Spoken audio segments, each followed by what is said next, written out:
wanted to share with you a Rotary experience that I had when I lived in San Antonio. And our club met downtown, and 4 blocks from where we met every Wednesday for lunch was a high school named Fox Tech. And in the early 1900s, Fox Tech was one of the premier high schools in San Antonio.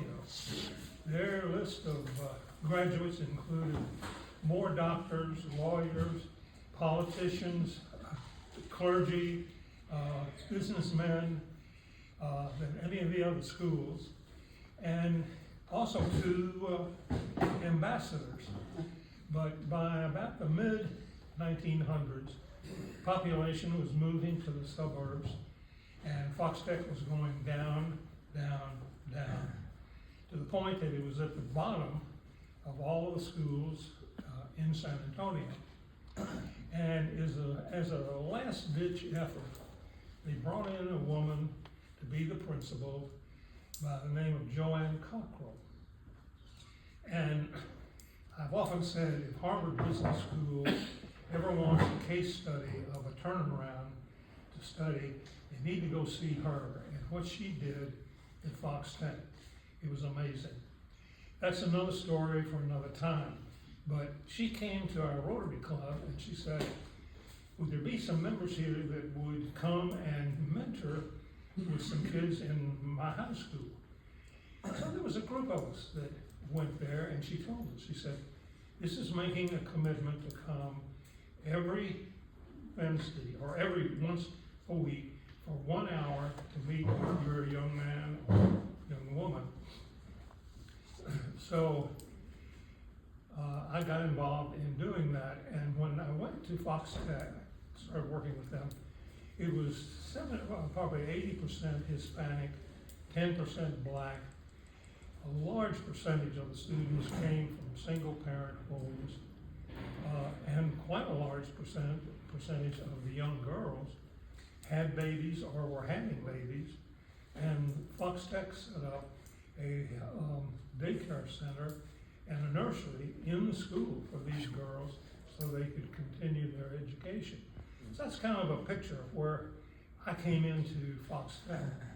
Well, I was paired with a young 14-year-old Hispanic boy, Mario Munoz. And Mario was a pretty good student. He had pretty good grades. He was bright. He came from a family with 2 older sisters and a younger brother, and a mother and a father. The father spoke no English and had never gone to high school. The mother had 2 years of high school and spoke just a little bit of English. I went to their house many times, and Mario came to our house many times during the 4 years that I was with him and mentored with him. There were a lot of things we did together, but there were 3 things that I think had a real effect on Mario. And one of them was one evening we went to the police academy. Oh, let me back up. I asked Mario the first time we met, I said, what do you want to do when you get out of high school? He said, I have a lifelong ambition to be a cop. And I said, Mario, that is fantastic. I said, but one thing you need to change the word, because cop is kind of a slang, and you need to use police officer, because that gives them the respect that they need and deserve. So one night we went to the police academy and attended a graduation exercise of a group of police officers. And that was very, very impressive.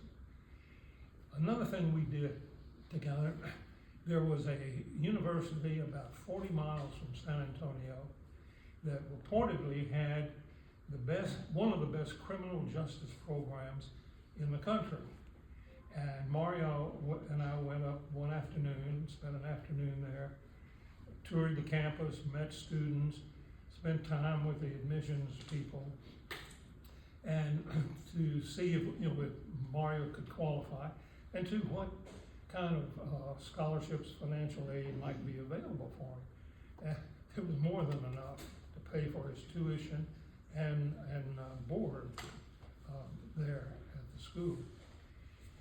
Another thing we did The chief of police in San Antonio was a member of our club.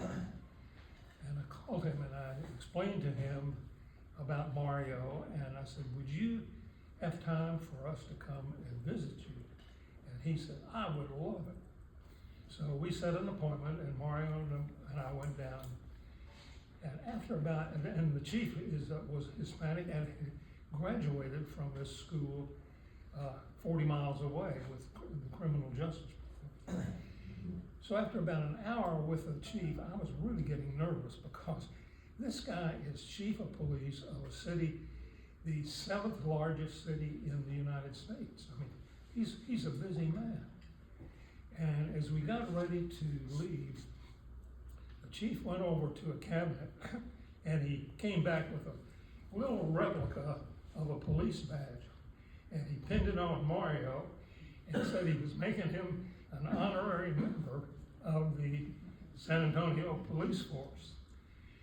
Well, I'll tell you, the next morning at Fox Tech, I think every student there knew Mario had been to see the police chief the day before. I followed along with Mario till it was time for him to graduate.